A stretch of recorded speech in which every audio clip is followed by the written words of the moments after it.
Hello बच्चों, my name is Shubham. Welcome back to Sigma Education Classes. आज हम लोग एसिड्स बेसिस एंड सॉल्ट जो चैप्टर नंबर 2 है आपका, उसका पूरा कंप्लीट एक्सरसाइज देखेंगे, वो भी एक वीडियो में, सिंगल वीडियो में मैं आपका पूरा एक्सरसाइज कवर करूंगा। ठीक है, तो चलिए स्टार्ट करते हैं हम लोग फटाफट। ओके, आवाज वगैरह आ रही सही? स्टार्ट करें? चलो ठीक है, स्टार्ट करते हैं। ओके,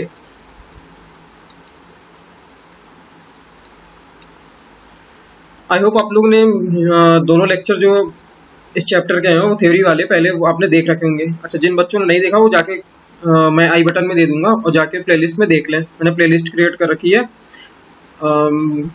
क्लास 10th एनसीईआरटी की साइंस के नाम से, तो आप जाइए वहाँ पर सर्च करिए यूट्यूब पे, आपको मिल जाएगा। ठीक है, सिग्मा एजुकेशन क्लासेस पे। तो चलिए स्टार्ट करते हैं। पहले आप जो आपके कुछ चैप्टर्स के बीच बीच में कुछ क्वेश्चंस दे रखे हैं उसे भी समझ लेते हैं, उनको भी देख लेते हैं फटाफट। मैं उनको हल्का सा डिक्टेट कर दे रहा हूँ, समझाते चल रहा हूँ। उसके बाद मेन एक्सरसाइज पे आ जाएंगे। ठीक है, आपका कोई भी क्वेश्चन यहाँ पे छूटेगा नहीं। चलो फर्स्ट क्वेश्चन देखते हैं। You have been provided with 3 test tube, one of them contain distilled water and other two contain acidic solution and basic solution respectively. If you are given only red litmus solution, how will you identify contents of each test tube? कह रहा है कि अगर आपके पास आपको 3 test tube दिया जाए, उनमें से किसी एक में आपको डिस्टिल्ड वाटर दिया जाए एंड बाकी 2 में क्या हो, एसिडिक सोल्यूशन हो और क्या बेसिक सोल्यूशन हो। ठीक है, कह रहा है if you are given only red solution है आपके पास, सपोज आपके पास क्या है, केवल और केवल रेड सोल्यूशन है, रेड लिटमस सोल्यूशन है, तो आप कैसे जज करोगे कि किसमें, how will you identify the content of each test tube? तो हम क्या करेंगे, a few drop of red litmus solution is added to each. सब में क्या करेंगे, थोड़ा थोड़ा एक एक ड्रॉप तीनों टेस्ट ट्यूब में ऐड कर देंगे। अब रेड कलर है तो एक बात बताओ, एसिड क्या करता है, blue colour, blue litmus solution को क्या करता है, रेड कर देता है। तो एक चीज बताओ, जिसमें डिस्टिल्ड वाटर है, एक मिनट, सबसे पहले जिसमें एसिड है उसमें तो कुछ होगा नहीं भाई, वो रेड को रेड ही रहने देगा क्योंकि रेड कलर ऑलरेडी। तो ये बेस में, बेस वाले में क्या होगा, देखो यहाँ पे लिख रखा है, red colour will become light in test tube containing water, colour will turn blue in containing basic solution and red colour will become dark in the test tube containing acidic solution. ठीक है, तो red colour और ज्यादा dark हो जाएगा किसमें, acidic solution में, और जो हमारा ये बेसिक सोल्यूशन में रेड कलर किसमें हो जाएगा, ब्लू कलर में हो जाएगा। ओके, चले अब बात करते हैं नेक्स्ट क्वेश्चन, जो पेज नंबर 22 पे आप देखना है एनसीईआरटी खोल पे, वहां पे क्वेश्चन दे रखा, why should curd and salt substance not be kept in brass और कॉपर वेसल। कह रहा है कि अगर जो हमारे क्या नाम है, ये कर्ड यानी दही और शॉर जो भी होते हैं यानी खट्टे सब्सटेंस जो होते हैं, उनको हम कॉपर या ब्रास के बर्तन में क्यों नहीं रखते? तो उनका रीजन है क्योंकि वो रिएक्ट कर जाते हैं कॉपर से और उनके क्या ऑक्साइड बना लेते हैं। ठीक है, these salts are poisonous in nature and make curd unfit for consumption, और इसीलिए उनको कहा जाता है कि ये जो खट्टी चीजें हैं या फिर जो हमारे दही दूध दही है, बेसिकली उनको हम इसके ब्रास के और कॉपर के बर्तन में ना रखें। ठीक है, क्योंकि वो पॉइजनस हो जाते हैं और कंजम्पशन के लिए मतलब अनफिट हो जाता है, अच्छे नहीं होते। चलो आगे चलते हैं। Which gas is usually, second, which gas is usually liberate when an acid react with metal. ये ऑलरेडी मैंने बता रखा है, इसको मैं बहुत ज्यादा नहीं बताऊंगा क्योंकि मैंने ऑलरेडी बता रखा है वहां पे कि किसी मेटल की जब रिएक्शन एसिड से करा जाए तो हाइड्रोजन गैस निकलती है। चलते हैं आगे क्योंकि काफी सारे क्वेश्चन है तो वीडियो बहुत ज्यादा लंबा हो जाएगा। अब नेक्स्ट बात करते हैं थर्ड क्वेश्चन की, metal compound A react with dilute HCl to produce effervescence. ठीक है, इसको प्रोनाउंस कर लीजिएगा जिसको दिक्कत हो तो। The gas evolve extinguishers a burning candle, write a balanced chemical equation for the reaction if one of the compound form is calcium chloride। अब यहाँ पे ये रिएक्शन मैंने आपको ऑलरेडी बता रखी है कि कैल्शियम कार्बोनेट की जब रिएक्शन होती है HCl तो क्या बनता है, CaCl2 बनता है और CO2 गैस निकलती है और वाटर बनता है। अब यहाँ पे जो कह रहा है बर्निंग कैंडल एग्जिस्ट, ये मैंने ऑलरेडी बता रखा है कि वहाँ पे क्या होता है, कार्बन डाइऑक्साइड वहाँ पे यूज होता है। burning candle is extinguished by carbon dioxide, so carbon dioxide gas is present by a यहाँ से एक चीज पता चलता है, carbon dioxide is produced by HCl on carbonate, that means A is a calcium carbonate, simple सी बात है। अभी यहाँ तक क्लियर, किसी को दिक्कत नहीं होगी इसमें। चले आगे। अब बात करते हैं पेज नंबर 24 पे। आप देखिए वहां पे कुछ क्वेश्चंस दे रखे हैं। सबसे पहले पहला क्वेश्चन दे रहा है व्हाई डू HCl HNO3 यानी कि HCl और HNO3 ETC यानी और भी shows acidic character in aqueous solution while solution compound like alcohol glucose do not show acidic character। अच्छा, ये कह रहा है कि HCl HNO3 ही क्यों जो है aqueous solution में एसिडिक कैरेक्टर शो करते हैं, ग्लूकोज और एल्कोहल क्यों नहीं। साफ साफ यहाँ पे दे रखा है क्योंकि ये रिलीज करते क्या हाइड्रोजन है, ऑलरेडी मैंने बता रखा है, इसलिए ये क्या करते हैं एसिडिक कैरेक्टर, जबकि इनमें क्या होता है acidic character sorry H+ ion नहीं होता है। आई होप क्लियर, किसी को दिक्कत नहीं इसमें। Why does an aqueous solution of an acid conduct electricity? बता रखा है बिकॉज ऑफ H+ आयन। चलो आगे चलते हैं, इसी वजह से कंडक्ट होता है। Why does dry HCl gas not change the color of dry litmus paper? Color of litmus paper change only when it comes contact with H+ ion and H+ ion is produced with only when HCl gas comes in contact with water. Therefore HCl do not change the color of dry litmus paper। समझ में? क्योंकि जो HCl है वो liquid में होना चाहिए, क्योंकि उसके कांटेक्ट में आएगा H+ के तभी तो कलर चेंज करेगा। जब वो वेपराइज फॉर्म में रहेगा या गैसियस फॉर्म में तो कहाँ से उससे कैसे कांटेक्ट में आएगा। ठीक है, क्लियर हो गया आई होप। यहाँ पे साफ साफ लिख रहा है, कांटेक्ट की बात कर रहा है। नेक्स्ट फोर्थ क्वेश्चन देखते हैं। कह रहा है कि while diluting an acid why it is recommending that the acid should be added water and not water to acid। अच्छा, ये बात ध्यान रखना, ये मैंने पढ़ाते समय जब फर्स्ट सेकंड लेक्चर में और फर्स्ट लेक्चर दोनों जगह मैंने समझा रखा है कि हम क्या करते हैं, एसिड को अगर हमें डाइल्यूट करना होता है तो हम क्या करते हैं, एसिड को थोड़ा थोड़ा अमाउंट में क्या करते हैं, बहुत ही स्मॉल अमाउंट में हम वाटर में डालते हैं और स्टीयर करते जाते हैं, ना कि कभी भी वाटर को डायरेक्ट एसिड में डालेंगे। ठीक है, क्योंकि क्यों मैंने ये बता रखा है कि ये क्या होता है एक्सोथर्मिक रिएक्शन होता है, जिसके कारण बहुत ज्यादा, देखो यहाँ पे लिख रखा है एक्सोथर्मिक रिएक्शन, एक्सोथर्मिक रिएक्शन है ना ये, एक सेकंड पेन ले लें। Okay, this is exothermic reaction यहाँ पे लिख रखा है। इससे क्या होगा, अगर हम ऐसा करेंगे तो a lot of heat is produced and it may break the कांच कंटेनर। ठीक है, और क्या होगा, हमारे हाथ जल जाएंगे, पैर जल जाएंगे और फेस पे भी मे भी हो सकता है वहां पे कुछ छींटे पड़ जाए उसके, तो फेस जल जाएगा। ठीक है, बहुत ज्यादा डेंजरस होता है, इसलिए ऐसा ही मना होता है। ठीक है, ये चीज बहुत इंपॉर्टेंट क्वेश्चन है, ये एग्जाम में आ सकता है ये, क्योंकि बहुत ही प्रिकॉशनरी एक तरह से कह लो, बहुत ही हार्मफुल रिएक्शन होती है, इसको बहुत समझने वाली बात है ये चीज, ये क्वेश्चन बहुत ही इंपॉर्टेंट है। अब कह रहा है next fifth question, how is concentration of hydrogen ion यानी hydronium ion H3O+ affect the when solution of acidic dilute.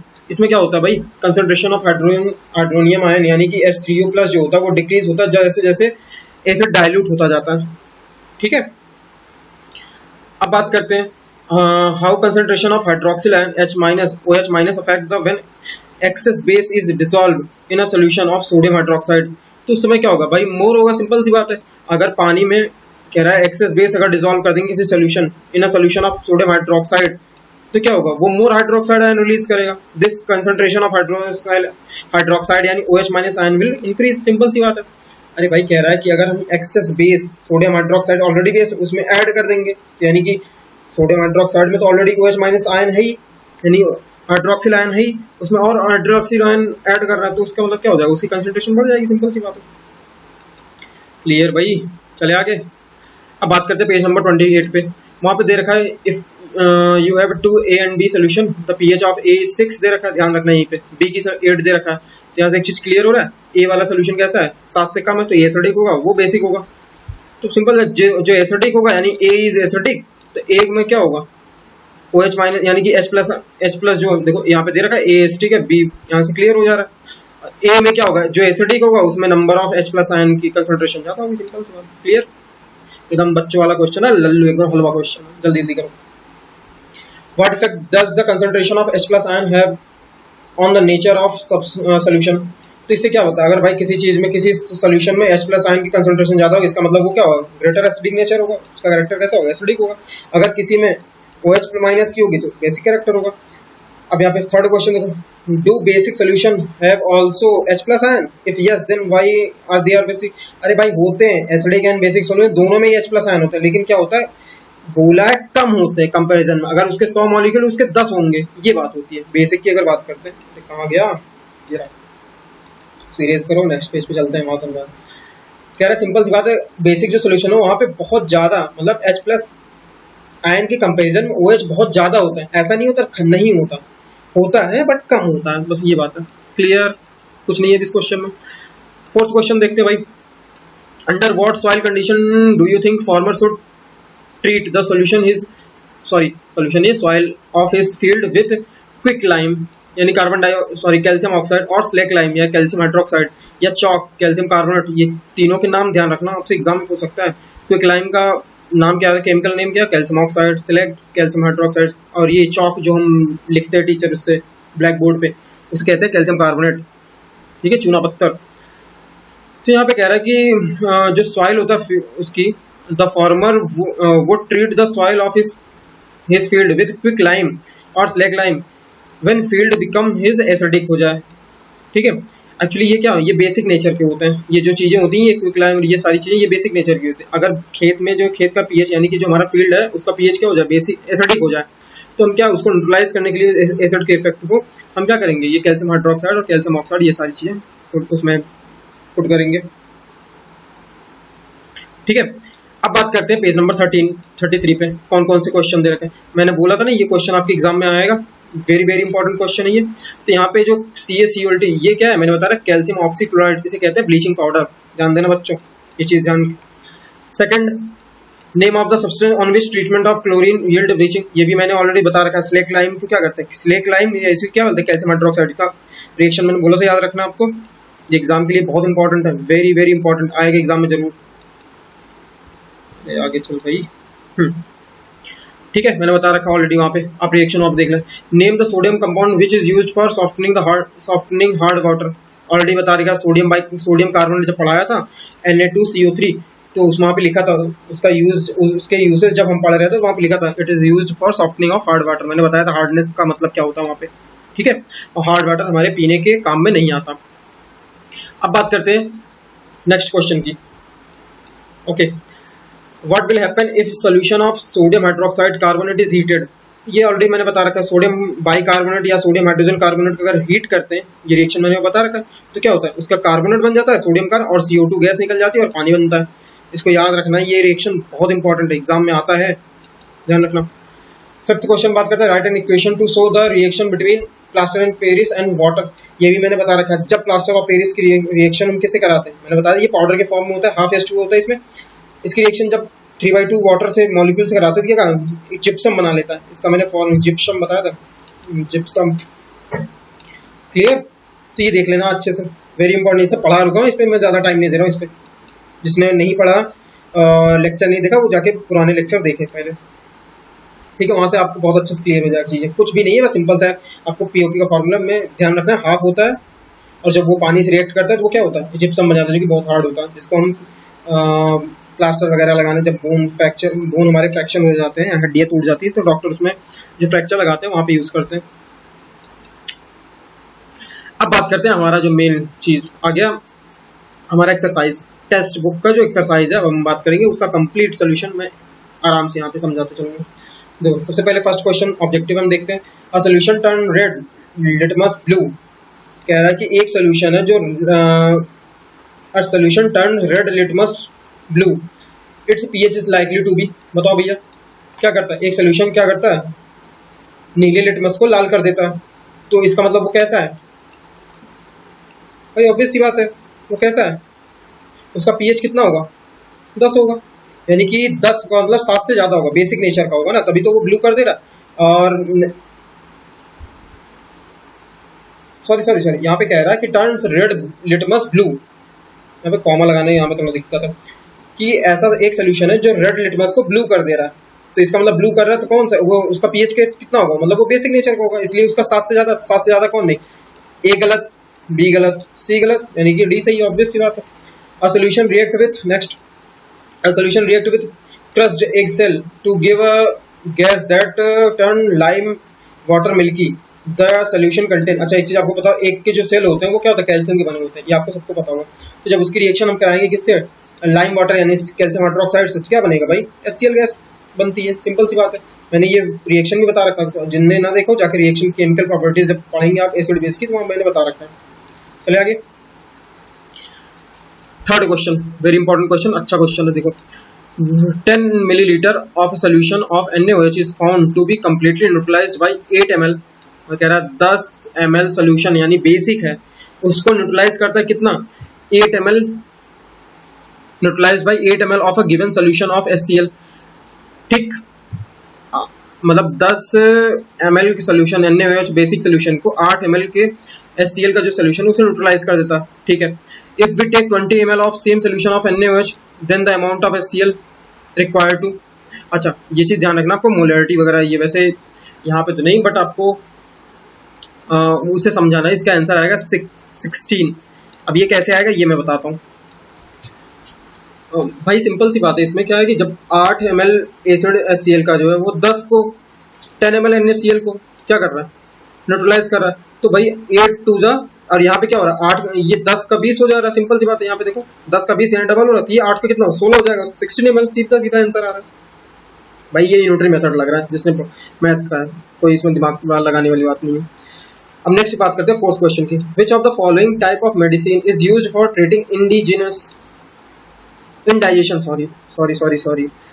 Treating indigestion, ये मैंने बता रखा है ऑलरेडी। इसमें क्या होता है, एंटासिड्स, यानी कि जो एंटासिड ये क्या होता है हमारा, जो हम इनो वगैरह लेते हैं, इनो हुआ या गैसोफॉस जो भी होता है, ये सब हम लेते हैं ना, जब हमारे पेट में एसिडिटी बढ़ जाती है उसे कहते हैं एंटासिड।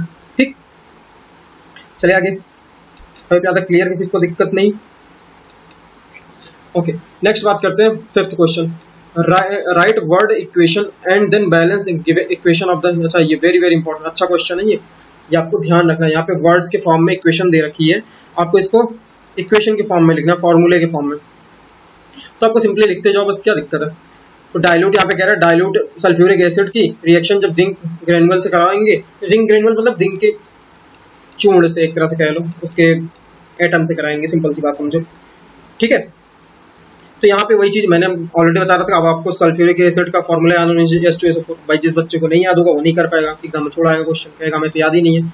अब यहाँ पे कुछ नहीं, यहाँ डिस्प्लेसमेंट एक तरह से रिएक्शन होती है, कुछ नहीं, जिंक क्या है SO4 के साथ अटैक, और ये आपको पता ही होगा किसी भी मेटल की रिएक्शन जब किसी एसिड से कराते हो हाइड्रोजन गैस निकलती है, जिसने ये निकाल लिया बाकी दोनों को एक साथ अटैच कर दो, बात खत्म। ऐसा नेक्स्ट मैग्नीशियम की जब हाइड्रोजन इससे कराएंगे तो क्या हाइड्रोजन गैस निकाल दो, बाकी ये जो बचा है MgCl2 हो गया। ऐसे एल्यूमिनियम की जब सल्फ्यूरिक एसिड से कराएंगे वही सेम चीज Al2SO4 बन गया हमारा, देखो। और यहाँ वर्ड, सबसे पहले तो बिना आंख मूंद के क्या करना है, मेटल की रिएक्शन अगर एसिड से या बेस से हो रही थी हाइड्रोजन गैस निकाल दो, सिंपल सी बात है। उसके बाद जो बचा उस कंपोनेंट को जोड़ दो, बस सिंपल सी बात, वैलेंसी उनकी देख के। बात करेंगे डी, आयरन एंड हाइड्रोक्सी, ये HCl की जब Fe की आयरन से कराएंगे HCl से क्या बना, FeCl2 बना लेगा, और सिंपल सी बात है HCl बना लेगा। भाई अगर देखो जिसको ये ना समझ सर कैसे बन रहा है, तो वो समझो H2 अगर निकाल दोगे तो बचा क्या, Fe बचा और Cl बचा, FeCl2, सिंपल सी बात है। यहाँ पे ऐसे किसी में देख लो, H2 निकाल दो, उसके बाद जो बचा MgCl, बस MgCl2 लगा दो। अब यहाँ पे ये थोड़ी सी वैलेंसी वगैरह देखनी होती है, और कुछ नहीं होता। चले आगे, अभी यहाँ तक किसी को दिक्कत नहीं होगी। ओके, अब बात करते हैं क्वेश्चन नंबर 6। अच्छा क्वेश्चन है, कह रहा है compound such as alcohol and glucose also contain hydrogen but are not categorised as acid, describe an activity. अच्छा, ये कह रहा है कि कंपाउंड अल्कोहल और ग्लूकोज को क्या ये भी हाइड्रोजन होता है, कंटेन करते हैं, but they are not categorised, इनको एसिड नहीं मानते। क्यों भाई, एक्चुअली होता क्या है, alcohol and glucose both contain hydrogen but not categorized an acid. This can because उसमें मटेरियल की रिक्वायरमेंट कुछ होती है। इसके लिए हम एक एक्टिविटीज देखते हैं, एक बीकर लो, नेल लो, इसमें ये स्ट्रक्चर हमने बना, एक हमने वो लिया है। ठीक है, एक्टिविटी हम यहाँ पे परफॉर्म कर रहे हैं। इसमें कहना setup experiment as follow, take ethyl alcohol in the beaker when the switch is turn on bulb does not glow.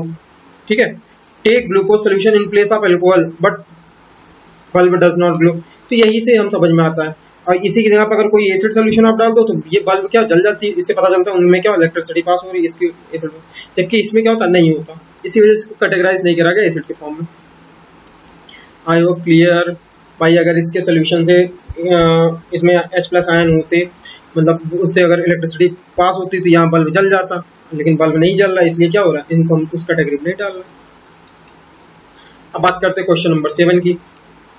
Why does distilled water, कह रहा है जो डिस्टिल्ड वाटर हम कहते हैं पीते हैं, वो उसमें क्या होता है, कंडक्ट इलेक्ट्रिसिटी क्यों नहीं करते वो, जबकि रेन वाटर करता है, क्यों, सिंपल सी बात है, रेन वाटर जो उसमें स्मॉल अमाउंट ऑफ एसिड पाया जाता है, इसलिए उसमें क्या होता है H+ आयन की कंसंट्रेशन हो, जबकि क्या होता है इट कंटेन, इसी वजह से उसमें इलेक्ट्रिसिटी कंडक्ट होती है रेन वाटर में।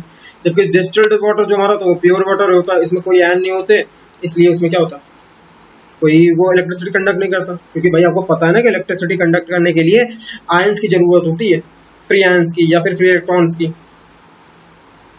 चले आगे बच्चों, समझ में आ रहा है कि नहीं? Why do acid not show acidic character in absence of water? अब सिंपल सी बात है, क्यों? तो वही सिंपल सी बात है भाई, ये मैंने ऑलरेडी बता रहा, एसिड प्रोड्यूस हाइड्रोजन आयन या hydronium ion in presence of water. Water के प्रेजेंस में एसिड क्या होता है, जैसे जब एसिड को हम पानी में डालते हैं तो क्या है, तभी वो H+ आयन क्या होता है उसमें से प्रोड्यूस होता है, अदरवाइज नहीं होता। तो जब भाई H+ आयन प्रोड्यूस होगा तभी तो वो एसिडिक कैरेक्टर दिखाएगा, अदरवाइज नहीं दिखाएगा, सिंपल सी बात है। अब बात करते हैं क्वेश्चन नंबर 9 की। 5 solution A B C D E when tested as a with universal indicator shows pH। अच्छा, A B C D के pH दे रखा है, A का दे रखा है 4, B का दे रखा है 1 और इसका 11 और इसका 7 और इसका 9, ठीक है, ये दे रखे हैं आपके।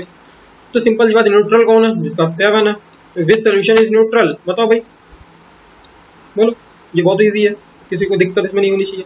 न्यूट्रल कितना होगा, 7 होगा। स्ट्रांगली अल्कलाइन मतलब भाई 14 के अराउंड होगा, 14 किसी का है पास में, यानी 11 है, या इसका 11 हो गया। स्ट्रांगली एसिडिक,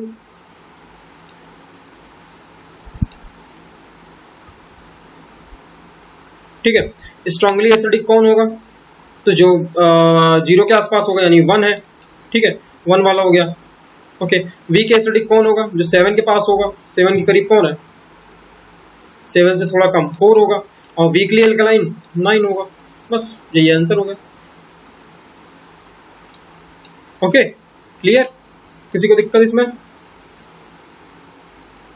पूछा क्या था, विच सोल्यूशन इज, अच्छा यहाँ पे कई सारे, लेकिन ये ऑप्शन किस तरह से दे रखा है भाई, आंसर ए का डी, ए का डी, वीकली एसिड। ऐसे देख लेना, मुझे लग रहा है ये आंसर में कुछ गलती है, तो आप एक बार देख लेना, ये जो मैंने बताया इसी यही सही है, इसको देख लेना एक बार, ठीक है। ओके, आगे चलते हैं। हाँ, अब बात करते हैं क्वेश्चन नंबर 10 की, 10 की। Equal length of magnesium ribbon are taken in test tube A and B, hydroxyl acid added to test tube A while acidic acid test tube B. अच्छा, ये चीज ध्यान रखना, हाइड्रोक्सिल एसिड और दूसरे में क्या हो जाता है, एसिडिक एसिड डाला जाता है। तो अब होगा क्या, कह रहा है in which test tube will the fizzing occur more vigorously and why. Actually होता क्या है, HCl जो होगा वो स्ट्रॉन्गर एसिड होता है देन, ये मैंने ऑलरेडी बता रखा है, ये वीक एसिड में आता है CH3COH, इसलिए H+ का कंसंट्रेशन क्या होता है, A में ज्यादा होगा, B में क्या होगा, कम होगा, और A में ज्यादा होगा, इसलिए क्या होगा, so fizzing will occur more vigorously in test tube B, ठीक है। Hence reaction will takes place faster in A than B, so fizzing will occur in more vigorously in test tube B। Simple सी बात है, समझ में आया? I hope clear ये चीज हो गई होगी कि भाई ए में क्या है, स्ट्रॉन्ग एसिड, इस वजह से वहाँ पे रिएक्शन फास्टर होगी, लेकिन जो बी होगा वहाँ पे फिजिंग जो होगी वो धीरे धीरे होगी, मतलब वहाँ पे बहुत ही विग्रेसली उसमें फिजिंग होगा, ठीक है, वहाँ पे रिएक्शन बहुत धीरे धीरे होगी। नेक्स्ट बात करते हैं 11th की। Fresh milk has a pH 6, इसका मतलब क्या है, एसिडिक होता है थोड़ा सा जो फ्रेश मिल्क होता है, क्योंकि 7 से कम है, मतलब बहुत ही वीक एसिडिक होता है।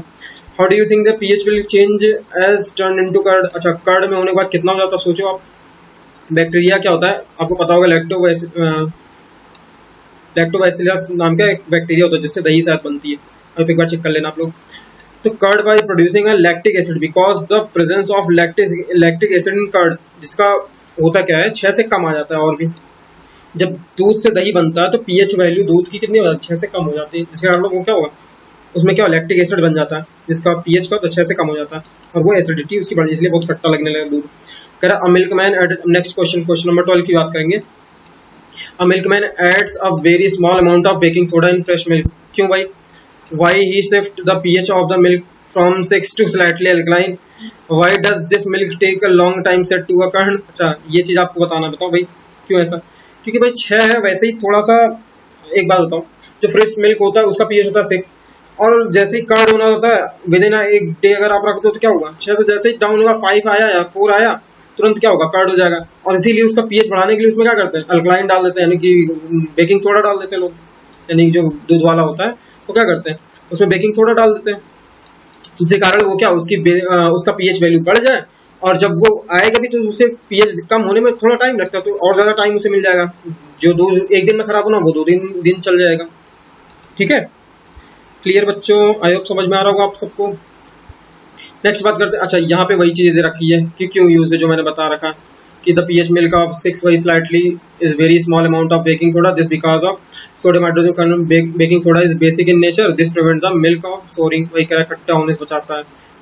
यहाँ पे कह रहा है सेकंड में lactic acid form as a result of fermentation is neutralised by sodium hydrogen. वही सेम बातें बोल रहा कि इस जो फर्मेंटेशन उसको रोकने, किड़वन होने लगता है बेसिकली, उसमें बैक्टीरिया का जो फॉर्मेशन होता है उसको रोकने के लिए। ठीक, अब बात करते हैं क्लियर 13th क्वेश्चन की। Plaster of Paris should be store in moisture proof container. अच्छा, ये चीज very important, very good question. भाई आपको पता है कि प्लास्टर ऑफ पेरिस जैसे ही वाटर से रिएक्ट करता है वो क्या बना, जिप्सम बना, और हार्ड हो जाएगा, और इतना ज्यादा हार्ड हो, मास हार्ड हो जाता है कि वो सेट हो जाता है, फिर उसको वापस कन्वर्ट करना हो ही नहीं सकता। फिर एक बार अगर प्लास्टर ऑफ पेरिस सेट हो गया, कहीं से नमी पाके उसने 3.3/2 जो H2O के मॉलिक्यूल उसने अब्जॉर्ब कर लिए, तो फिर वो पत्थर बन जाएगा, फिर वो उसका कुछ नहीं हो सकता, फिर वो बेकार है। It should be stored in moisture proof container, इसलिए उनको ऐसे जगह रखा जाता है जहाँ पे मॉइस्चर ना हो, क्योंकि वो तुरंत खराब हो जाते हैं। जैसे सीमेंट की बोरी में रखे पूरा जम नहीं जाते, वैसे ही उसी का हाल वो भी है। अभी आप जब आगे पढ़ोगे सीमेंट के बारे में पढ़ोगे। बात करते हैं क्वेश्चन नंबर 14। अभी यहाँ तक क्लियर होगा। अब बात करते हैं क्वेश्चन नंबर 14 की। What is the neutralisation reaction? अरे भाई कितनी बार बताएं, फिर से वही आ गया। ठीक है, इस चैप्टर का सबसे यही समझ लो, ये मेन एक क्वेश्चन है, फेवरेट क्वेश्चन, ये आना ही आना मान के। न्यूट्रलाइजेशन रिएक्शन क्या होगा? एसिड एंड बेस क्या करते हैं, आपस में रिएक्ट करके क्या करेंगे भाई? सॉल्ट एंड वाटर, इसी को कहते हैं न्यूट्रलाइजेशन रिएक्शन। कोई एग्जांपल एक दो दे दो भैया, क्या दिक्कत है, कोई भी दे दो, मैंने इतने सारे बता रखे हैं। देखो ये ले लो NaCl की कोई भी सोडा, आपको कम से कम 2 4 तो एसिड और बेस के नाम तो याद होने चाहिए, फॉर्मूले। NaOH सोडियम का, sodium hydroxide, HCl hydrogen chloride, ठीक है, या hydrochloric acid, KOH potassium hydroxide, HNO3 nitric acid. जब इनसे रिएक्शन बना तो ये बन गया भाई साहब, NaCl, KNO3 potassium nitrate, sodium chloride, water बन गई, बात खत्म। अब बात करते हैं क्वेश्चन नंबर 15 की। Give the two important use of washing soda and baking soda. Very very important भाई, ये भी क्वेश्चन आ सकता है आपके जो आपके क्लास टेस्ट वगैरह होंगे या जो आपका पीरियोडिक टेस्ट वगैरह होगा, वहाँ पे आने के चांसेस 100% है इस क्वेश्चन के। ये बहुत इंपॉर्टेंट क्वेश्चन है, तो आपको ऑलरेडी याद रखना, मैंने बोला तो इसमें याद रखना। वॉशिंग सोडा का यूज क्या क्या होता है? क्लीनिंग एजेंट में, रिमूविंग द परमानेंट हार्डनेस, ये भी अभी क्वेश्चन में आया था। और कहाँ? Glass, paper and soap industry, इनमें यूज होता है। बेकिंग सोडा का मैंने बता रखा, मेकिंग बेकिंग पाउडर बनाने में, जो हम बताना है कि आपको जो घरों में खाने में यूज करते हैं। और एक इंग्रेडिएंट है एंटासिड, और मैंने बताया था ना जो इनो वगैरह होता है, या फिर जो भी हम एसिडिटी में यूज करते हैं, वहाँ पे एंटासिड मतलब मेडिसिन के तौर पे इसे भी लिया जाता है। आई होप क्लियर, किसी को दिक्कत नहीं? ओके, तो मैंने इस एक पूरे लेक्चर में आपका पूरा कंप्लीट एक्सरसाइज कंप्लीट कर दिया। ठीक है, तो अगर आपको वीडियो अच्छा लगा तो please like share and subscribe my channel. और जो बच्चे नए हैं वो हमारा व्हाट्सअप और टेलीग्राम जो डिस्कशन ग्रुप है उसे ज्वाइन कर लें, उसकी लिंक जो है डिस्क्रिप्शन बॉक्स में दे रखी है। ठीक है, तो अब हम नेक्स्ट चैप्टर जो आपका स्टार्ट करने जा रहा है, मेटल एंड नॉन मेटल्स। ठीक है, तो आप लोग घर पे बैठ के आराम से पढ़िए, मिलते हैं नेक्स्ट लेक्चर में, तब तक के लिए बाय।